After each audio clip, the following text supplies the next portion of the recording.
Kur nalesh me lexu më shumë nga Ungjilli, me po më shumë nga jeta e Krishtit, edhe ka njëherë nalesh edhe thu, so dëshmi e mirë na kena pas Krishtin tokë, kena dëshmi që Krishti ka qenë tokë, edhe ne fokusohemi në teologji, ne fokusohemi në, për shembull, tek libri Danielit, ku flet për profecit ose veprat për rritin e kishës, ndërsa ne harrojmë shpeshherë të predikojmë nga fjala e Krishtit, ku Krishti ishte vetë në tokë.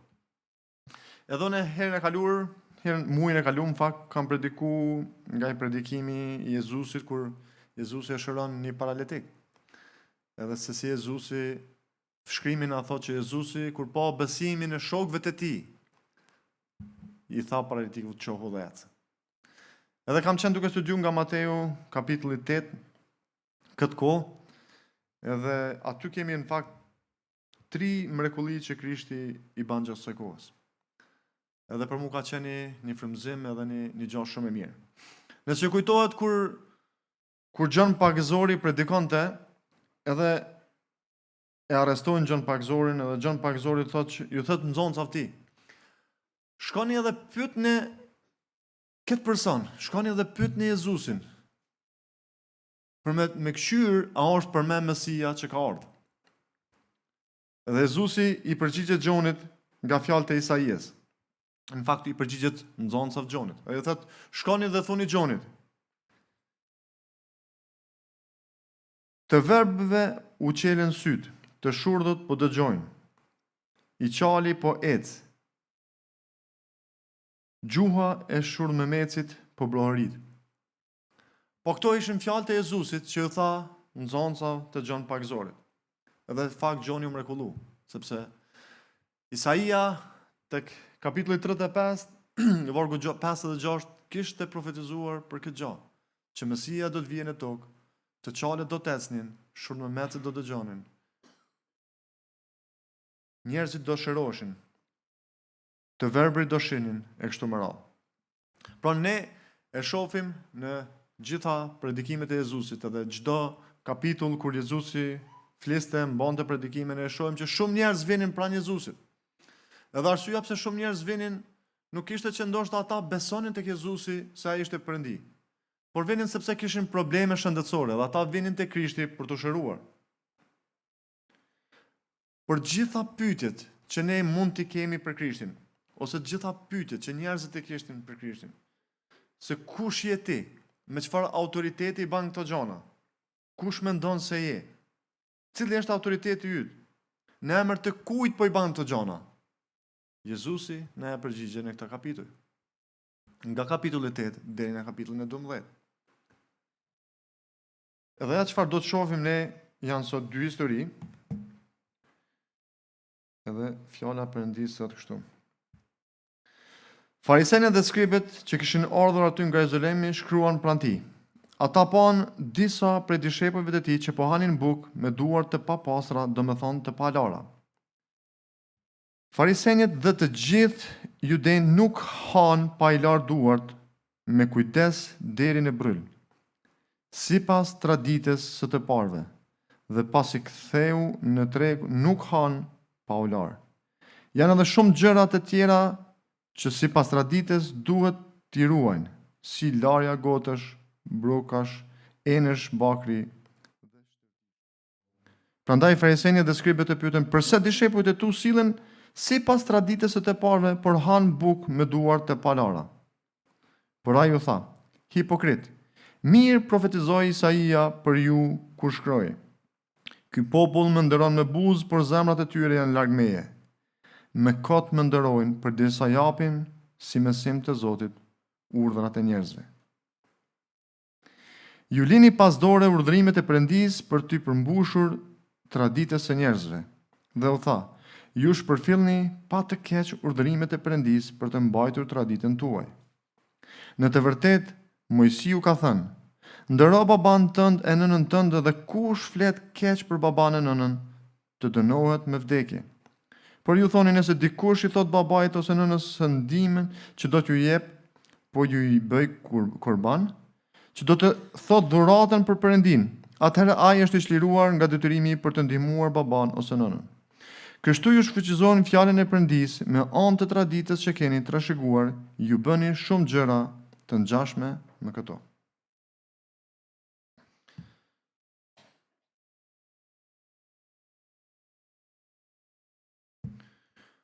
Pra, kur Jezusi bënte diçka që ishte në kundërshtim me traditat e judenjëve, judenjët gjithmonë akuzonin Jezusin.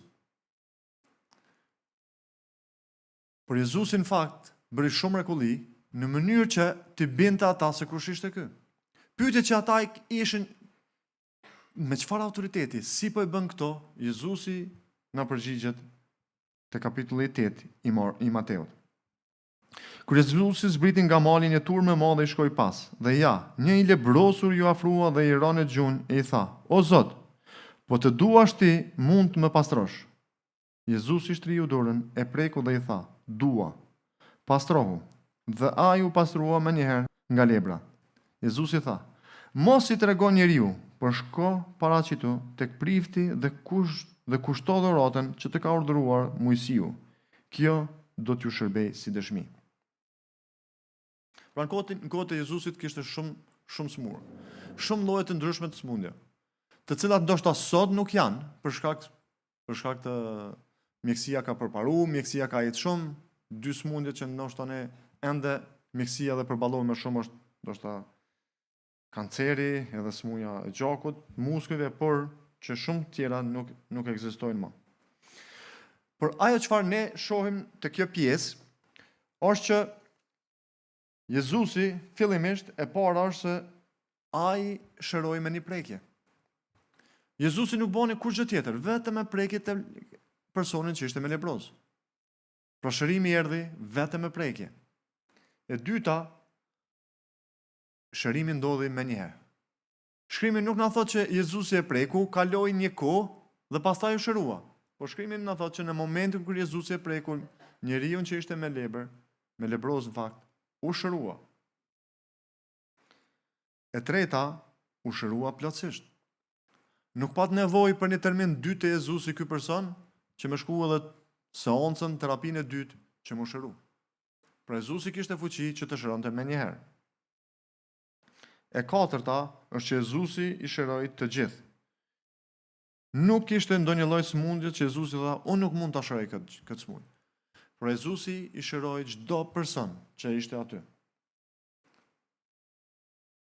Dhe fundit, përveç gjitha llojet të shërimeve që Jezusi bani, është që ai ringjalli edhe së vdekurisht.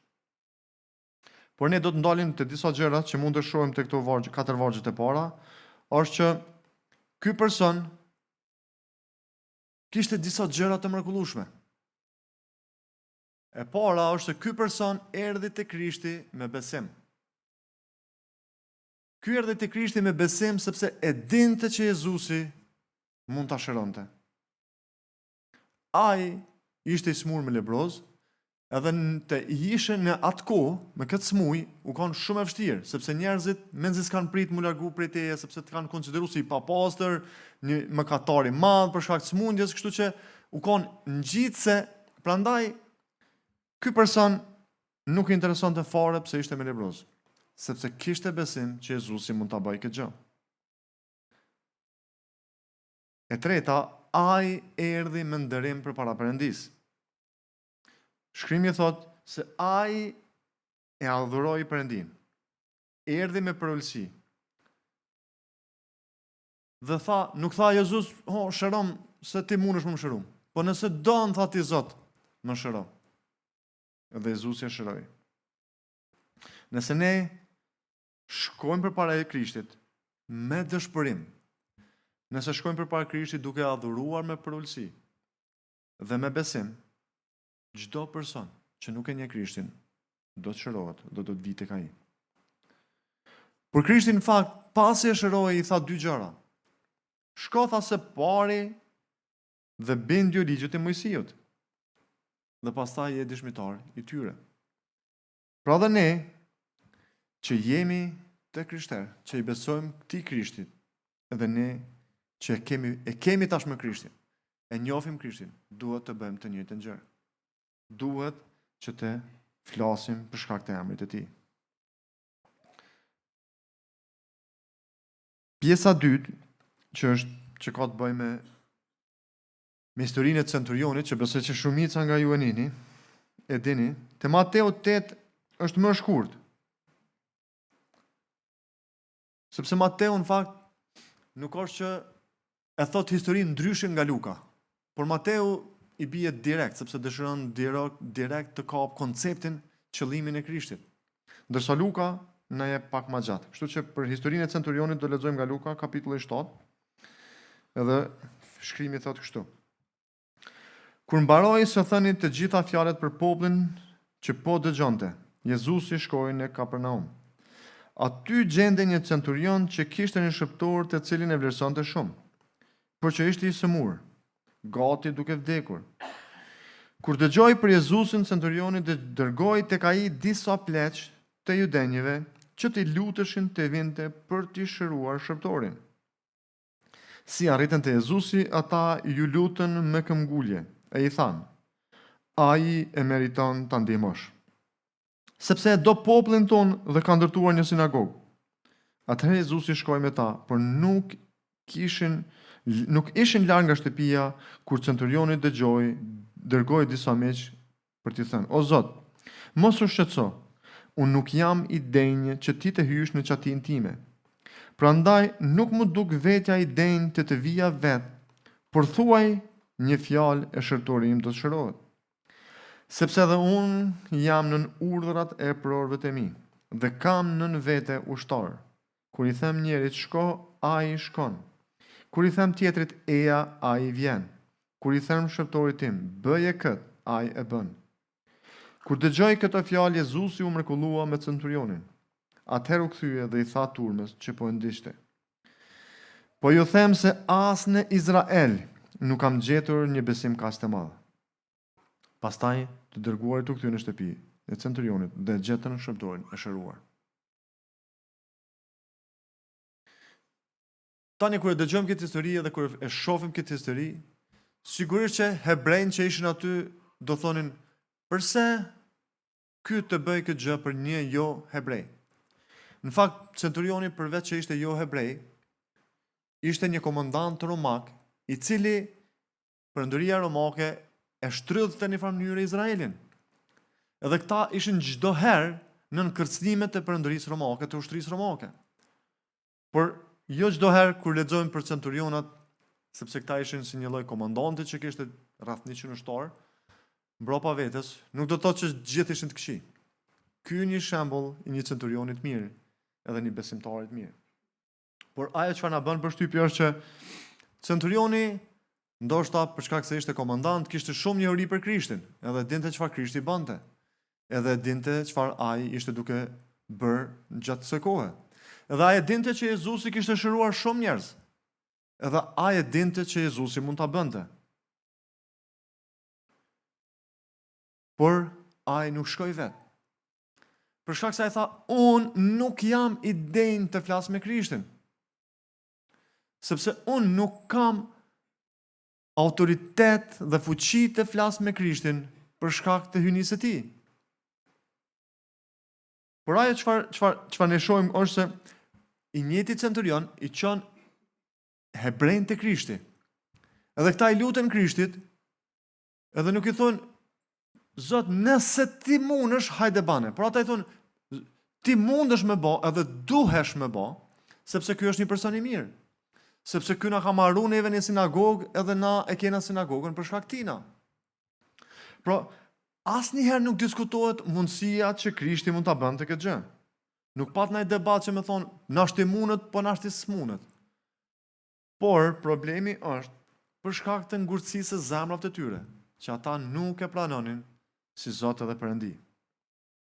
Por ne kemi një person që është jo hebrej dhe që beson te Krishti. Por ajo çfarë na bën mund të na bëj përshtypje më shumë është që Jezusi, përgjigjja e Jezusit, se Jezusi tha: "Nuk kam parë një besim të tillë as në Izrael."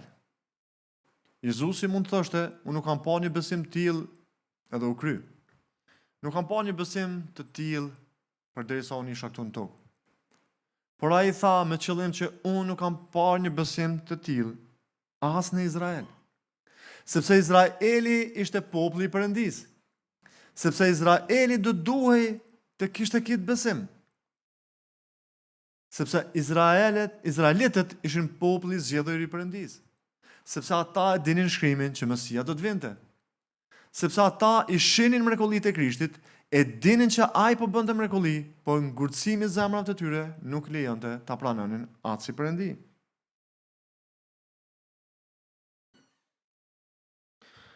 Gjithashtu, ne mund të shohim që centurioni nuk është që i tha: "Zot, të lutem, veç bane që të sanë, sepse në rregull jena." Pra ai po mundohet më arsyetu që unë e njoh autoritetin tanë. Unë e njoh autoritetin tanë të Perëndisë, sepse ti je Perëndi i vërtet. Sepse ti nuk ke as nevojë më ardh, edhe fjala jote mund ta shëroj. Sepse unë e di autoritetin, sepse unë jam një person me autoritet.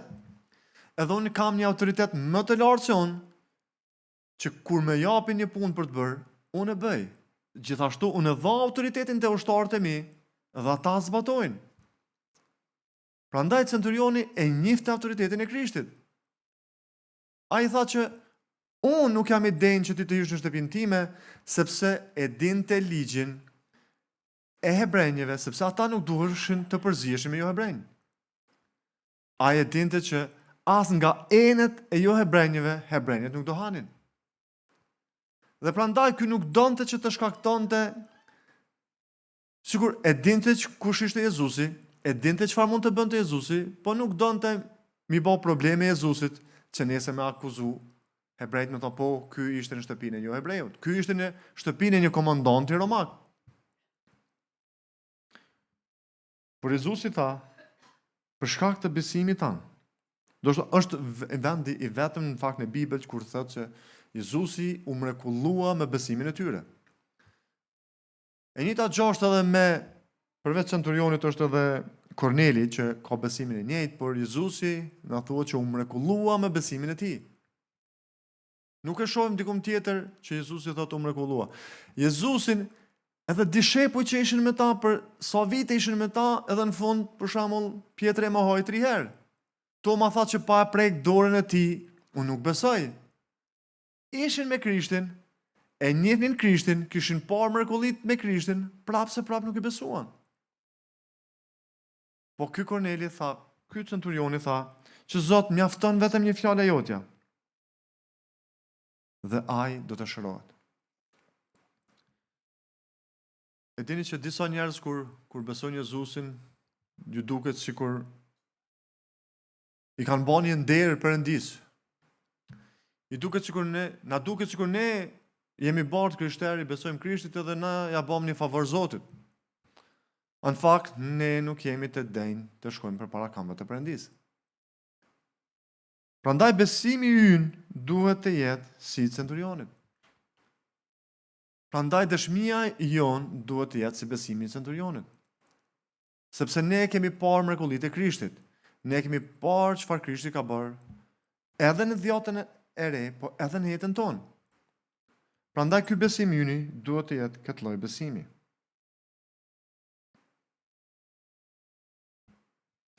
Disa gjëra që ne mund t'i shohim, t'i ndajmë të tjerët, është që Jezusi ka autoritet mbi çdo smundje. Jezusi ka autoritet edhe mbi vdekjen. Edhe ato gjëra që neve mund të na mbajnë, mund të ndajmë të tjerët, është që Jezusi nuk ka nevojë për një person të dytë, nuk ka nevojë për një terapi të dytë, nuk ka nevojë për një kërkesë të dytë, sepse ai e bën çdo gjë me herën e parë. Shërimin e lebrozit e bëri me herën e parë. Shërimin e sklavit të centurionit e bëni me një fjalë, pa qenë aty prezant hiç. Prandaj ky është Zoti ynë. Ky është Jezusi që ne besojmë dhe ai nuk ka nevojë për herën e dytë. Dhe mrekullia e tretë, kur shkoi në shtëpinë e Pjetrit, Jezusi pa vjerën e Pjetrit që dëgjoi në shtrat me ethe. Ai i preku dorën dhe atë e lan ethet. Atëherë ai u ngrit që t'u shërbente. Në mbrëmje sollën tek ai shumë të pushtuar nga djalli. Me anë të fjalës ai dëboi shpirtrat e ndyrë dhe shëroi të gjithë të sëmurët. Që kështu të përmbushuj fjala profetit Isaia. Mori mbi vete dobësitë tona dhe mbarti sëmundjet tona.